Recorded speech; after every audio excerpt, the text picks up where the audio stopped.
This channel does not promote any violent, harmful, or illegal activities. All content provided by this channel is meant for an educational purpose only.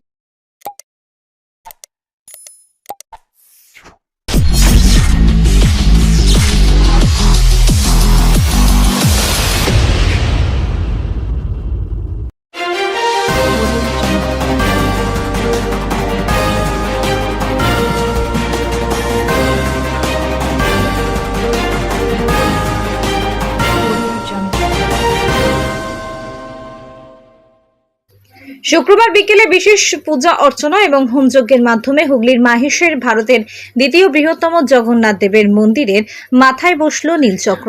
এই অনুষ্ঠান উপলক্ষে শুক্রবার সকাল থেকে ছিল মাহেশের জগন্নাথ মন্দির চত্বর উৎসব মুখর। এই বিশেষ দিনটিতে সকাল থেকেই ভক্তদের ঢল নেমেছিল নব নীলাচল মাহেশে। সকাল থেকে বিভিন্ন স্থান থেকে আগত শাস্ত্রজ্ঞ পুরোহিত পণ্ডিতদের মন্ত্র উচ্চারণের মাধ্যমে অনুষ্ঠিত হয় বিশেষ পূজা, হোম এবং যজ্ঞ। দুপুরে প্রভু জগন্নাথ দেবের ভোগ বিতরণ করা হয় ভক্তদের মধ্যে। এরপর আসে সেই মহেন্দ্রক্ষণ। বিকেল 4:26 হাজার হাজার ভক্তদের উল্লাস, হর্ষধ্বনি এবং জয় জগন্নাথ ধ্বনিতে মুখরিত হয়ে ওঠে মাহেশের জগন্নাথ মন্দির চত্বর। মন্দিরের চূড়ায় বসানো হয় বহু প্রতীক্ষিত নীলচক্র, যা সুদর্শন চক্র নামে পরিচিত।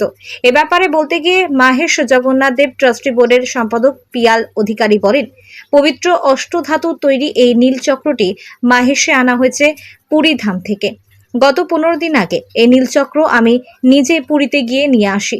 ভক্তদের বিশ্বাস এই চক্রের ঐশ্বরিক ক্ষমতা রয়েছে।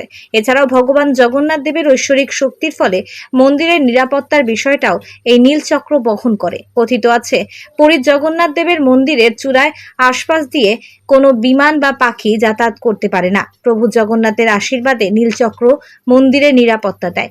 এছাড়াও এই নীলচক্র হচ্ছে মানসিক শান্তির প্রতীক।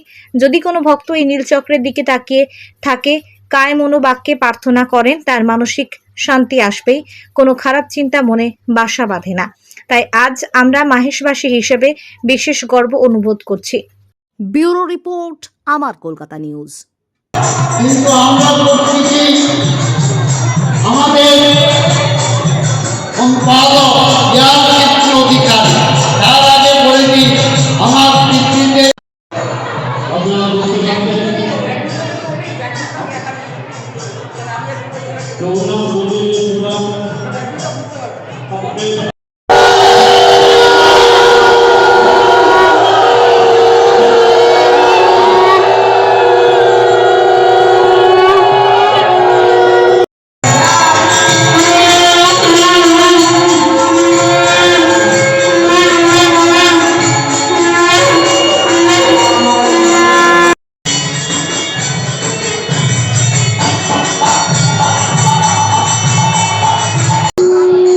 নীলচক্র হচ্ছে 629 বছরের এই স্বপ্নাদৃষ্ট যে দারু মূর্তি, ওনার যে প্রভু আমাদের মায়েসে যে বর্তমান আছেন, জলজল করছে বিদ্যমান, সেই 629 বছরের স্বপ্নাদৃষ্ট দারু মূর্তি যে প্রভু আছেন, ওনার যে ঐতিহাসিক শ্রীপাদ মায়েসের রথযাত্রা উৎসবের প্রাক্কালে আমাদের এই নীলচক্র স্থাপনা হতে চলেছে এবং হয়েছে। নীলচক্র আমাদের বসানো হয়েছে।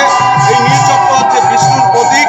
বলা হয় নেতিবাচক শক্তি থেকে রক্ষা করবে আমাদের এই মন্দিরকে, এবং বলা হয় যে উগ্রতারা ষোলপাণি, সুভদ্রা ভুবনেশ্বরী, নীলাদ্রুত জগন্নাথ সাক্ষাৎ দক্ষিণা কালিকা। আমাদের উগ্রতারা হচ্ছে বলভদ্রদেবকে বোঝানো হয়, মা সুভদ্রা হচ্ছে ভুবনেশ্বরী, জগন্নাথ দেব হচ্ছেন সাক্ষাৎ দক্ষিণা কালিকা, এবং এই সুদর্শন চক্র নীলচক্র হচ্ছে ছিন্ন মস্তিকা। এবং আমরা যে জগন্নাথ মন্দিরের চূড়ায় আমরা নৃসিংহ রূপে সেইটি আমরা পুজো করব। এই দেখলে কি লাভ পাবে ভক্তরা? এটা হচ্ছে অশুভ শক্তির পরাজয়, শুভ শক্তির উদয়। নেতিবাচক শক্তি থেকে রক্ষা করবে আপনাদের এই নীলচক্র যে দর্শন হবে। আপনারা যারা যারা মন্দিরে প্রবেশ করতে পারেন না, তো তারা নীলচক্র দর্শনেই আপনাদের একই ফল লাভ পাবে যে জগন্নাথ মহাপ্রভুকে আপনি দর্শন করেছেন। ধ্বজা ওরাও একটা ঐতিহাসিক হতে চলেছে। অবশ্যই ধ্বজা তো আমাদের যেমন পুরীতেও যেমন প্রতিদিন দেখবেন বিকালবেলা ধ্বজা ওড়ে, আমাদের এবার থেকে মাইসেও প্রতিদিন ধ্বজা উঠবে।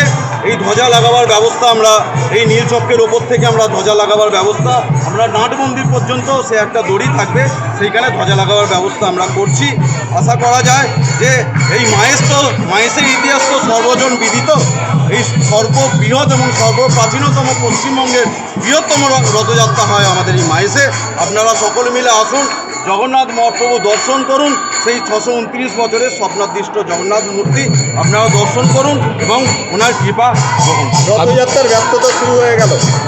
ভগবানের কথায় রইব মাইসে তোমার সকাশে, আমি যে জগৎপতি মাইসেতে স্থানে উড়িষ্যায় ভোজনে রবে চিরদিন খ্যাতি। আমরা সারা দিনব্যাপী আমাদের স্নান বেদিতেই মহাপ্রভুকে রাখা হবে। গর্ভগৃহ থেকে সকাল 7টার সময় আমরা নিয়ে যাব স্নান বেদিতে। ওখানে বিভিন্ন বেশে সাজানো হবে, অবকাশ বেশ থেকে শুরু করে সাত বেশ, সিঙ্গার বেশ, আমরা স্থান বেশে ওখানে সাজাবো। তারপরে আমরা গজ বেশে আমরা ওনাকে সাজাবো। ওখানে আমাদের পূজা পাঠ হবে, হোম হবে এবং সন্ধ্যেবেলা একটা কীর্তনেরও অনুষ্ঠান আছে এবং রাত্রি 9টার পরে আমরা মহাপ্রভুকে আবার গর্ভগৃহে আমরা নিয়ে এসে ওখানে রাখবো এবং তারপরের দিন থেকেই সম্পূর্ণ মন্দিরের দরজা বন্ধ হবে। 27 তারিখে